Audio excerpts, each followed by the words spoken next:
Assalamualaikum warahmatullahi wabarakatuh. Perkenalkan nama saya Muhammad Rizky Dalmute. Saya dari kelas 7 semester, saya dari kelas B semester 7. Di sini saya akan mempresentasikan tentang cloud computing.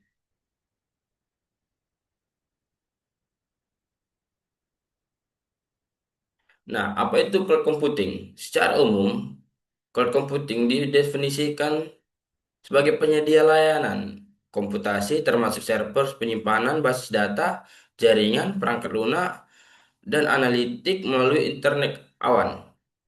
Nah, konsep utama, penggunaan tidak perlu memiliki atau mengelola infrastruktur fisik seperti server fisik kantor. Dan sebagai gantinya, mereka mengakses sumber daya komputasi dari penyedia layanan seperti Google, AWS, atau Azure. Analogi sederhana, cloud computing mirip dengan layanan listrik. Anda tidak perlu membangun pembangkit listrik sendiri di rumah. Anda cukup menghubungkan perangkat ke stop kontak dan membayar sesuai dengan jumlah listrik yang Anda gunakan. Sejarah dan perkembangan cloud computing. Tahun 1960-an, ini John McContry tentang komputasi sebagai utilitas seperti listrik. Tahun 2002 sampai 2026, peluncur Amazon Web Service AWS dan Elastic Computer Cloud atau EC2 sebagai tenggak penting. Tahun 2010, Microsoft Azure diluncurkan diikuti perkembangan Google Cloud Platform yang fokus pada AI dan Big Data. Tren terkini, integritas dengan AI, Internet of Things atau IoT, dan blockchain. Mode layanan cloud computing atau SPI. Software as a Service atau SaaS, aplikasi siap pakai via internet, contoh Google Workspace, Office 365, platform as a Service atau PaaS, yaitu platform untuk mengembangkan aplikasi tanpa pusing memikirkan infrastruktur, contohnya Google App Engine dan Heroku. Selanjutnya, infrastruktur as a server atau IaaS. Penyewaan infrastruktur dasar seperti server dan penyimpanan, contohnya AWS, EC2, dan Azure. Nah, cloud computing model development atau penyebaran. Public cloud. Sumber daya digunakan bersama oleh banyak pengguna melalui internet, contohnya AWS atau Google Cloud.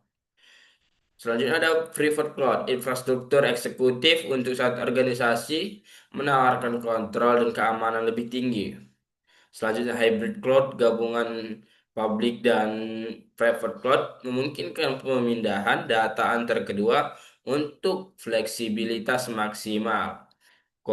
Selanjutnya community cloud digunakan bersama oleh kelompok organisasi dengan tujuan kebijakan atau kebijakan serupa. Nah, ini ada keuntungan utama cloud computing. Yang pertama, efisiensi biaya. Model PSUGO mengurangi investasi besar di muka untuk perangkat keras. Yang kedua ada skalabilitas dan fleksibilitas. Kapasitas dapat ditambah atau dikurangi secara dinamis sesuai kebutuhan bisnis kita. Yang ketiga ada akses global. Data dan aplikasi dapat diakses dari mana saja dan kapan saja, selama terhubung kepada internet. Yang keempat, pemulihan bencana. Backup datanya otomatis di berbagai lokasi untuk menjamin kelangsungan bisnis. Tantangan dan risiko. Nah, cloud computing juga memiliki risiko. Yang pertama ada keamanan dan privasi.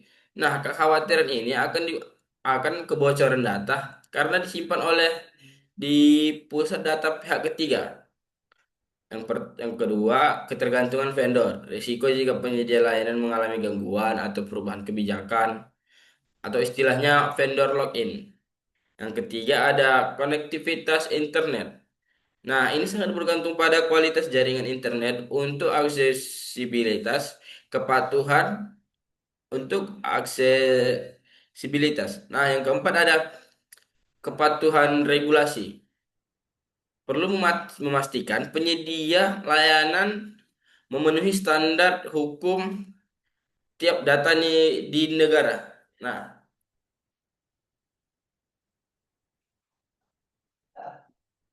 Nah, sekian yang dapat saya presentasikan. Terima kasih.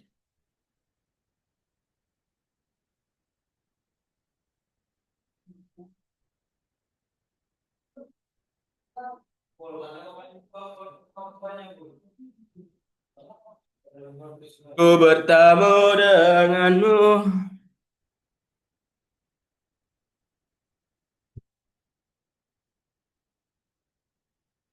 Woi, nengok yang kurikot tadi mana? Hmm.